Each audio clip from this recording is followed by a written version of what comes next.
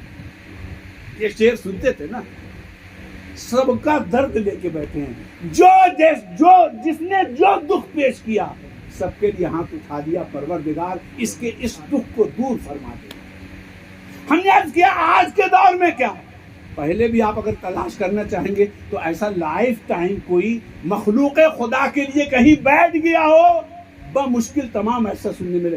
آج کے دور میں ایسا اگر کوئی مل جاتا ہے تو ہم نے مسلم عالم صاحب کو مبارکباد پیش کیا کہ بیٹے کو مرغوب کہہ دیا کہ تمہیں رغبت تو رکھنی ہے، مگر اب کیا رغبت، کس چیز سے ان کی رغبت ہونی چاہیے. کہا تم مطلوب تو ہو مگر تمہاری طلب کیا ہوگی. مطلوب کا مطلب مانگ کرنے والا، طلب کرنے والا. تو کس بات کی طلب ان کے اندر ہونی چاہیے. تو میرا دعویٰ ہے کہ انہوں نے کبھی نہیں کہا ہوگا کہ تم خوب بڑا کاروبار ضرور کرنا، تم بہت بڑا بزنس بہت کرنا اور یہ کرنا، وہ ایسا نہیں کہا ہوگا. لیکن یہ ضرور اپنے عمل سے انہوں نے بتایا ہوگا کہ کچھ بھی کرو خانقاہ کا در کبھی مت چھوڑنا، سبحان اللہ، پیر خانہ کبھی مت چھوڑنا، ولیوں کا در کبھی مت چھوڑنا. آپ کہیں گے جو انہوں نے کما لیا، آج ان کی اولادوں کو دیکھو، انہی کی کمائی ہے، چاہے وہ مرغوب ہوں چاہے وہ مطلوب ہوں، انہی کی دعاؤں کا یہ اثر ہے کہ اللہ تعالیٰ نے ان کے فیض سے امن آباد کو بھی فیض یاب کیا، پھر ان کے فیض کو اللہ نے دھنباد میں بھی آ کے آباد کیا، اس کو اور وسعت دی. اللہ تعالیٰ نے کہا اب یہ فیض کا چشمہ رانچی میں بھی جاری ہونا چاہیے، اور اللہ تبارک و تعالیٰ نے ان کے فیض کو یہاں بھی عام کر دیا. اور اس کی یہ برکت ہے کہ آج ایک آل رسول کا قدم اگر اس سرزمین پہ آیا ہے کہ یہ انہی کی ان دعاؤں کا نتیجہ ہے.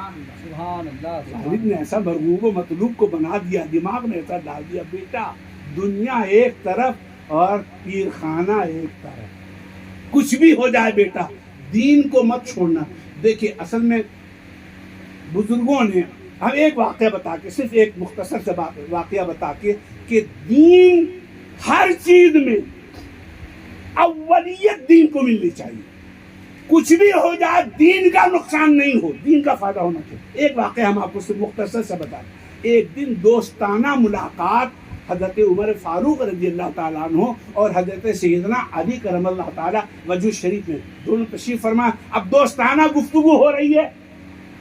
بھائی دو دوست جب آپس میں بیٹھ کے گفتگو کر رہے ہوں تو کتنی بے تکلفی ہوتی ہے، آپ اس کا اندازہ کیجیے.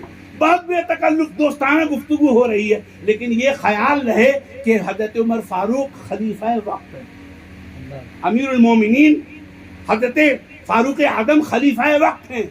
محبت والی گفتگو ہو رہی کہ اتنے میں ایک یہودی آ جاتا ہے، اور ایک یہودی نے آ کے عریضہ پیش کیا کہ خلیفہ وقت سیدنا عمر فاروق رضی اللہ تعالیٰ عنہ، میرا ایک معاملہ ہے علی کے ساتھ، ہم کیس دائر کرتے ہیں، اس کا آپ فیصلہ کیجیے.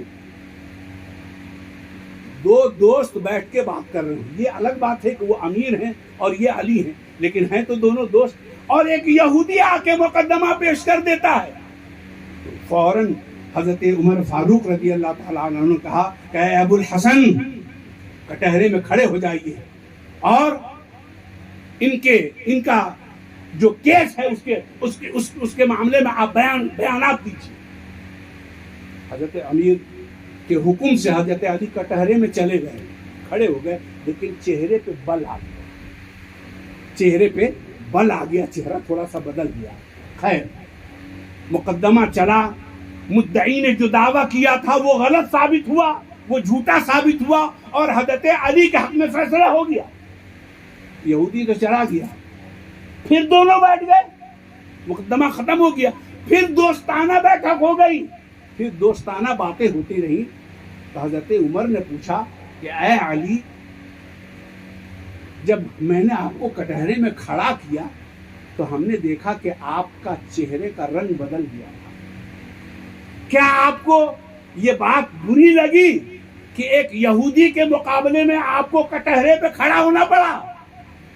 حضرت علی کا جواب سنیے، کہتے ہیں امیر المومنین نہیں، کوئی ایسی بات نہیں، بلکہ بات یہ ہے کہ آپ نے مجھ کو کٹہرے پہ کھڑے ہونے کے وقت میں نام کے بجائے میری کنیت سے آپ نے مجھ کو یاد کیا، اور کنیت کسی کی اس وقت کہی جاتی ہے جبکہ اس کو عزت و وقار دینا ہوتا ہے۔ تو ہمیں یہ خدشہ گزرا کہ کہیں یہودی یہ نہ سمجھ لے کہ جج اور علی دونوں ایک ہیں، کہیں ایسا ان کے دل میں خیال نہ پیدا ہو جائے کہ یہ دونوں تو ایک ہیں، ہم تو یہودی ہیں، کہیں ایسا نہ ہو کہ عمر ان کے حق میں ہی تو فیصلہ دیں گے۔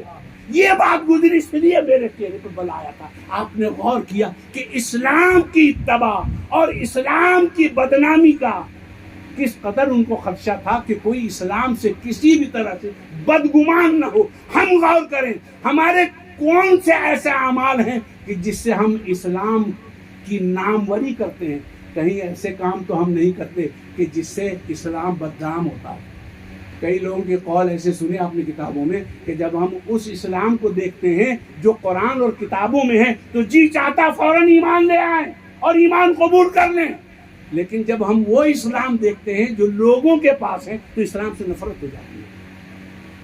کیا ہمارے ایسے اعمال، ہم راہ چلتے بازاروں میں اور اپنے دیگر معاملات میں، کیا ہم اسلام کی خدمت کا جذبہ رکھتے ہیں؟ صحابہ کرام رضوان اللہ تعالیٰ علیہ تجارت کے نام سے پوری دنیا میں پھیلے، مقصد ان کا تجارت نہیں تھا، تجارت تو پارٹ جاب تھا، وہ اصل جاب تھا اسلام کی اشاعت۔ اور انہوں نے اپنے کردار سے، اور انہوں نے اپنے طور، بہت سارے لوگوں کے زبانی ہم نے یہ سنا ہے کہ راستے پہ ایک غیر مسلم پہ ایک پتھر پڑا ہوا ملا تو اس نے کہا لگتا ہے بہت دیر سے کسی مسلمان کا اس راستے سے گزر نہیں ہوا ہے۔ اگر کوئی مسلمان اس راستے سے گزرا ہوتا تو وہ راستے سے پتھر کو اٹھا کے کنارے کر دیتا، اور پتھر پڑا ہے اس کا مطلب یہ ہے کہ کوئی مسلمان بہت دیر سے اس راستے سے نہیں گزرا ہے۔ میرے کہنے کے غرض و غایت یہ ہے میرے محترم بزرگوں، نوجوان دوستوں، پیر صاحب کا حکم تھا کہ سیرت پہ بولنا، سیرت سیر سے ہے جس کے معنی ہے چلنے کے، تو جو رسول اللہ صلی اللہ علیہ وسلم کی روش ہے اسی کا نام سیرت ہے۔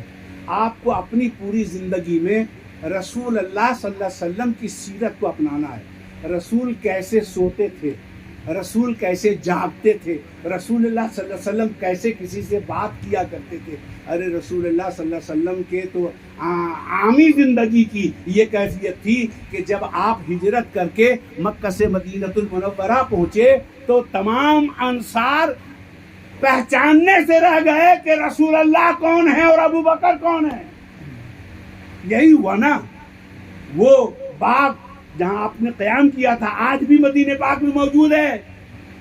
لوگ سمجھ نہیں پا رہے ہیں کہ اس میں رسول اللہ کون ہے اور ابو بکر کون ہے، یہاں تک کہ دھوپ کی وجہ سے جب حضرت ابو بکر صدیق رضی اللہ تعالی عنہ نے چادر تانی آپ کے اوپر، تب لوگوں کو پتا چلا کہ آقا یہ ہیں جو چادر کے نیچے چھاؤں میں ہیں اور غلام وہ ہیں جو چادر تانے ہیں۔ رسول اللہ صلی اللہ علیہ وسلم کی زندگی سے ہمیں اور آپ کو سبق حاصل کرنا، چونکہ نیا مکان بھائی مرغوب مطلوب صاحب نے بنایا، میں نے قرآن کریم کی ایسی ہی آیت کریمہ اسی مناسبت سے پڑھی ہے کہ اللہ نے فرمایا انا زینا السماء الدنیا بزینۃ النہار، ہم نے دنیا میں عجیب طرح کی چیزوں کو پیدا کر کے اس دنیا کو زینتیں بخشی ہیں۔ آپ غور فرمائیے، آپ ذرا بھینی چاندنی رات میں بھینی چاندنی کو دیکھیے کیسا لگتا ہے، کس نے سجایا؟ اللہ تعالیٰ نے سجایا۔ سمندروں کی طوفانی کو آپ دیکھیے کیسا لگتا ہے، لوگ جاتے ہیں گوا جاتے ہیں اور بامبے جاتے ہیں اور وہاں جا کے سمندر کے کنارے کا لطف اٹھاتے ہیں، وہاں کی خوشنمائی اور وہاں کے ماحولیات سے لطف اندوز ہوتے ہیں۔ کہیں ایسا جھیل اور کہیں ایسا جھرنا پروردگار عالم نے بنا دیا ہے کہ لوگ وہاں گھومنے کے لیے جاتے ہیں. لیکن ایک چیز آپ یہ بتائیے کہ کہیں باغ بغیچے میں آپ کو بھیج دیا جائے گھومنے کے لیے تو کیا آپ کو آرڈر ہے کہ وہاں کی چیزوں کو تکڑ بکڑ آپ کر دیجیے, توڑ دیجیے, ادھر کا ادھر اٹھا کے پھینک دیجیے, پھول توڑ لیجیے, ڈالی توڑ لیجیے؟ تو کوئی بھی آپ کو کہے گا کہ اس خوشنما باغ میں آپ کو اس لیے نہیں بھیجا گیا تھا کہ جو سجاوٹ ہے اس کو آپ تکڑ بکڑ کریں. اللہ نے کہا اس دنیا کو ہم نے سجایا ہے, اور اس سجاوٹ میں ایک اضافہ مرغوب و مطلوب نے کیا, ایک بہترین مکان بنا دیا. کچھ اجاڑا نہیں, اللہ نے جیسا سجایا تھا اس دنیا کو اس میں ایک تنکا مرغوب و مطلوب نے بھی رکھنے کی کوشش کی. یعنی خدا کو یہ پسند ہے کہ میری دنیا کو کوئی سجائے. اس نے خود سجایا, سمندر سے سجایا, ندیوں سے سجایا, جھیل اور جھرنوں سے سجایا, تالاب ندی اور نالوں سے سجایا, شمس و قمر سے سجایا. اور قرآن کریم نے خود کہا وَلَقَدْ زَيَّنَّا السَّمَاءَ الدُّنْيَا بِمَصَابِيحَ وَجَعَلْنَاهَا رُجُومًا لِلشَّيَاطِينِ. ستاروں سے آسمان دنیا کو زینت بخشی. تو زینت کا بخشنا یہ سنت الہیہ ہے. تو ایک بہترین کام کیا ہے, مگر ساتھ ہی ساتھ اتنا بھی ہے کہ جن کے جو حقوق ہیں ان کی ادائیگی ہوتی رہنی چاہیے. اور الحمدللہ انہوں نے کیا, گھر بنایا تو سب سے پہلا کام اس میں اللہ کے کلام کی تلاوت ہوئی, بکسا یہی موجود ہے. اور اس کے بعد پہلی بار ہم نے دیکھا کہ اہتمام کا یہ عالم ہے کہ ایک میلاد تو کر لیا گھر میں, چند منٹ کے فاصلے میں پہلا موقع ہے کہ کسی ایک گھر نے 2 بار پروگرام کیا. آپ کیے ہیں کہ آج تک ایک ٹائم پہ, یعنی چند ہی منٹ کا فاصلہ. ابھی میلاد شریف وہاں ختم بھی نہیں ہوئی تھی, یہاں میلاد شریف کا پروگرام شروع ہو گیا.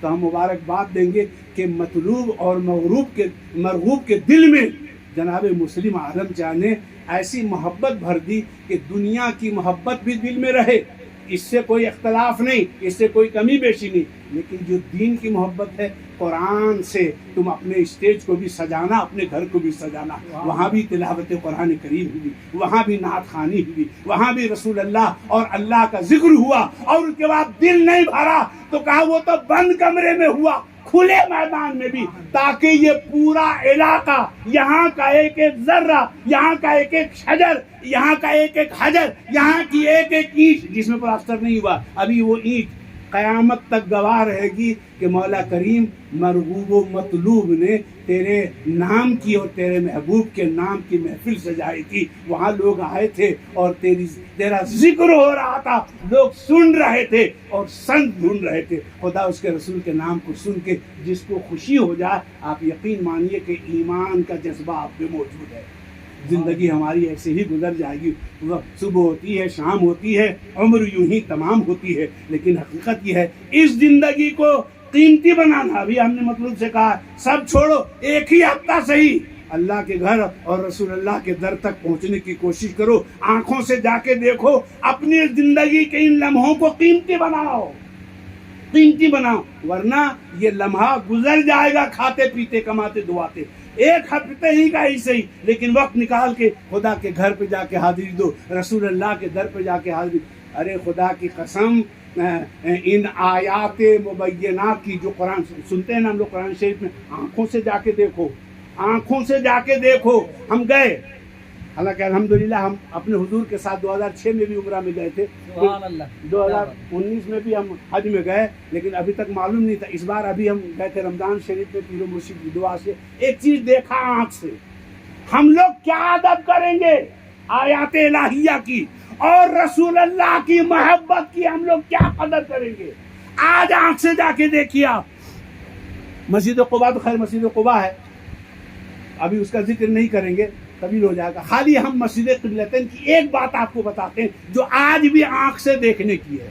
آپ اپنی آنکھوں سے جا کے دیکھیے کہ ہم لوگ کیا محبت کریں گے رسول کی. رسول نے جس سے محبت کیا اس کی محبت کو آج بھی آپ کو دیکھنا ہے تو ہم بتائیں.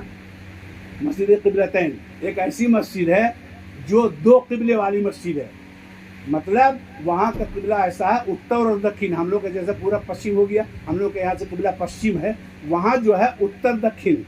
پہلے قبلہ جو بیت المقدس تھا وہ بالکل اتر تھا, اور بعد میں جو قبلہ مسجد حرام ہوا وہ بالکل دکھن ہو گیا, تو بالکل اپوزٹ ہو گیا نا. ایک نماز میں وہ آپ کی ام المومنین ام سلمہ جو تمام مومنین کی ماں ہیں، چونکہ ان کا قبیلہ وہیں آباد تھا اور ان کے دو بھائیوں میں کچھ اختلاف ہو گیا تھا، تو رسول اللہ صلی اللہ علیہ وسلم اسی کے معاملے کو نپٹانے کے لیے تشریف لے گئے تھے. تو عصر کا وقت ہو گیا یا ظہر کا وقت ہوا، تو نماز جو پڑھنے لگے مسجد قبلتین میں، تو رسول اللہ کو ہمیشہ یہ خواہش ہوتی تھی، یہودی تانا دیتے تھے کہ یہ جو رسول آئے ہیں ان کے پاس سب اپنا ہے، قرآن اپنا ہے ان کا ہے، آسمان ان کا اپنا ہے، زمین ان کی اپنی ہے، دین اپنا ہے، نماز اپنی ہے، لیکن ان کے پاس قبلہ نہیں ہے، یہ میرے قبلے کی طرف رخ کر کے نماز پڑھتے ہیں.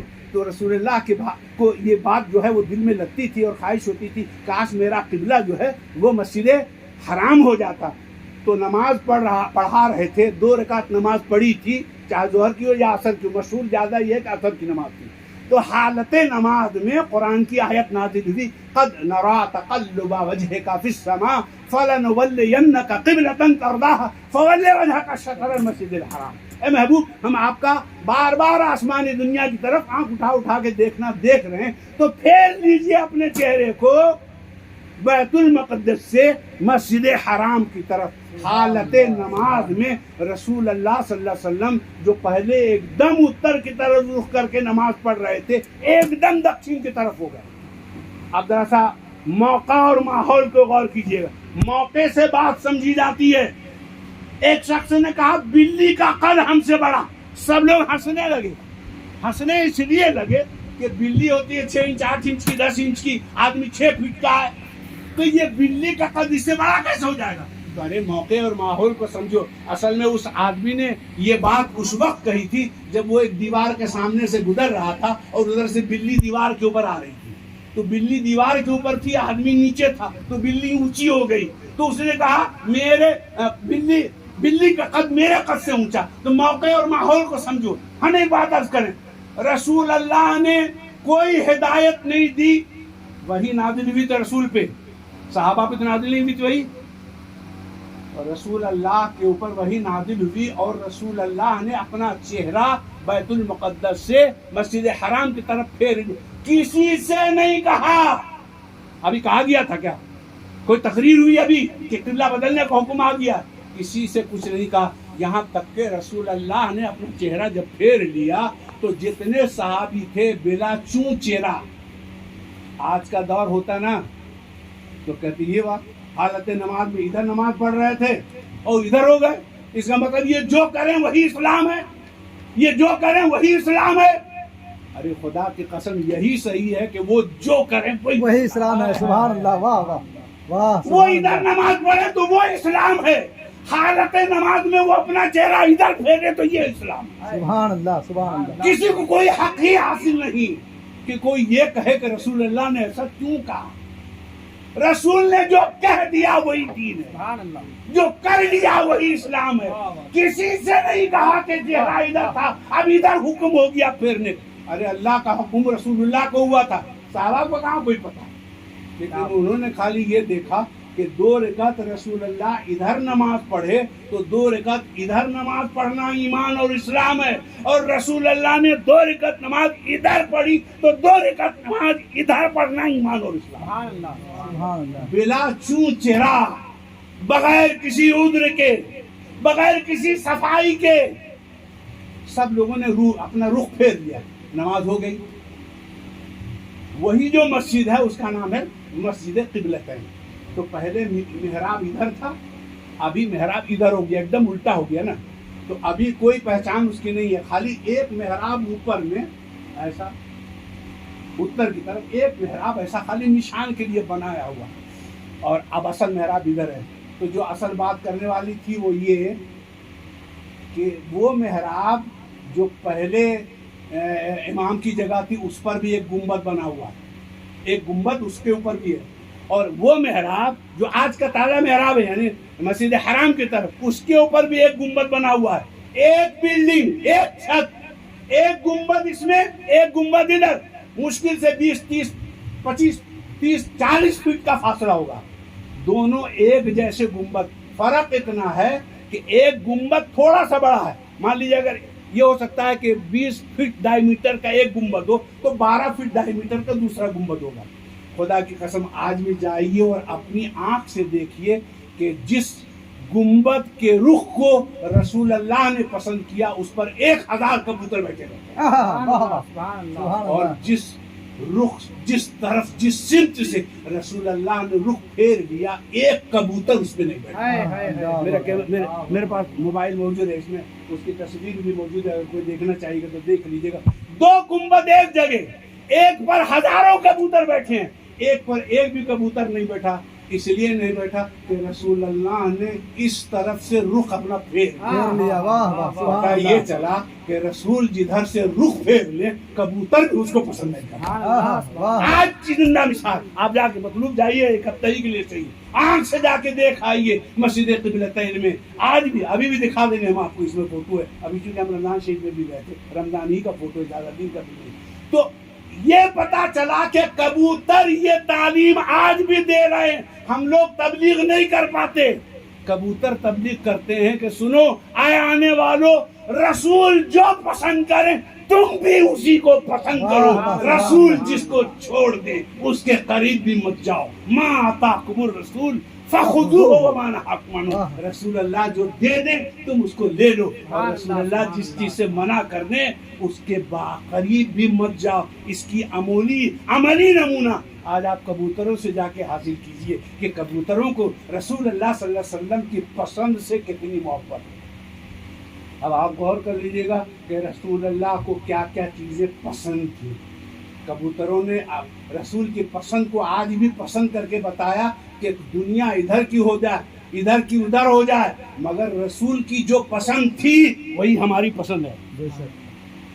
رسول جو چہرہ پسند کرے اے ایمان والو تم بھی اسی چہرے کو پسند کرو، رسول اللہ جو لباس پسند کرے اے ایمان والو تم بھی اسی لباس کو پسند کرو، رسول اللہ جس کھانے کو پسند کرے اے ایمان والو تم بھی اسی کھانے کو پسند کرو، رسول اللہ جس دسترخوان کو پسند کرے اے ایمان والو تم بھی اسی دسترخوان کو پسند کرو، رسول اللہ جس روش کو پسند کرتے تھے تم بھی اسی روش کو پسند کرو۔ اسی کا نام سیرت ہے۔ اگر اس سیرت کو ہم نے اور آپ نے اپنا لیا تو اللہ کے ہاں دیر ہے اندھیر نہیں ہے۔ خدا وہ دینے والا، آپ کہو گے خدا کیا دے گا جب تک ہم مانگیں، ارے خدا کو ہماری طلب ہم سے زیادہ معلوم، جتنا مانگنے کے بعد اس نے دیا ہے آپ خالی آج رات میں حساب کیجئے گا کہ ہم نے اللہ سے یہ چیز مانگی تھی وہ یہ ہے، اس کو ایک طرف رکھیے گا، اور بنا مانگے پروردگار نے جو دیا اس کو ایک طرف رکھیے گا، دیکھیے گا کس کا پلہ بھاری ہوتا ہے۔ یہ آنکھیں آپ کی مانگی ہوئی ہے کیا؟ آپ نے مانگا تھے اللہ ایسی آنکھ دے دے جو دیکھے دنیا کو۔ یہ سماعت وہ قادر مطلق کس چیز سے سنتے ہیں؟ سائنسدانوں نے یہ بتایا کہ اس کان میں ایک چھوٹی سی ہڈی ہے، ایک ہڈی تھوڑی سی بڑی ہے، اس سے چھوٹی سی ہڈی، 2 ہڈیاں ہیں جس سے آدمی سنتا ہے، خالی وہ دونوں ہڈی کو نکال دیجیے تو وہ سن ہی نہیں سکتا۔ وہ کیسا قادر مطلق ہے کہ ہڈیوں کو چاہے تو سننے کا آلہ بنا دے۔ یہ جو بول رہے ہیں، یہ جو آواز آپ سن رہے ہیں، یہ چند گوشت کے ٹکڑے ہیں، گوشت کے تھوڑے تھوڑے ٹکڑے ہیں، زبان کا کچھ حصہ، حلق کا کچھ حصہ، اس کے اوپر تالو کا کچھ حصہ، یہ گوشت کے الگ الگ حصے ہیں۔ ان سبوں کو اللہ نے ایسا کمال دیا کہ یہ کچھ آپس میں ایسی جنبش کرتے ہیں کہ آدمی کی آواز نکلنے لگتی ہے اور وہ بولنے لگتا ہے۔ پھر یہ ہڈی کان کے چھوٹے چھوٹے ہڈی ہیں، ان کو اللہ نے ایسا کمال دیا کہ ادھر سے جو وہ بول رہا ہے، اے ہڈی تمہارا کام یہ ہے کہ تم اس کو سن لو اور اس پورے جسم کو اس کی اطلاع بھی دے دو کہ فلانا آدمی یہ بول رہا ہے۔ ایسا قادر مطلق۔ تو ہم نے کہا ہم نے جو طلب کیا ہے اس کو ایک جگہ رکھیے، اور بنا طلب کے یہ آسمان بلا طلب والا ہے، کون ہے جس نے آسمان مانگا تھا؟ یہ فرش، یہ زمین بغیر طلب کے اللہ نے ہم کو دیا، کسی نے مانگا تھا کہ اللہ ایسی زمین ہم کو دے دے؟ یہ سبزدار یہ بغیر مانگے ہوئے ہیں، ہماری یہ آنکھیں بغیر طلب کی ہیں، ہماری یہ قوت گویائی بغیر ڈیمانڈ کے ہے، ہماری یہ قوت سماعت بغیر ڈیمانڈ کے ہے۔ تو اللہ نے بغیر مانگے جب اتنا دیا ہے تو مانگ کے بھی ہم جو لے رہے ہیں وہ بہت مختصر ہے، اس سے کہیں زیادہ پروردگار عالم۔ باپ آپ نے مانگا تھا کیا؟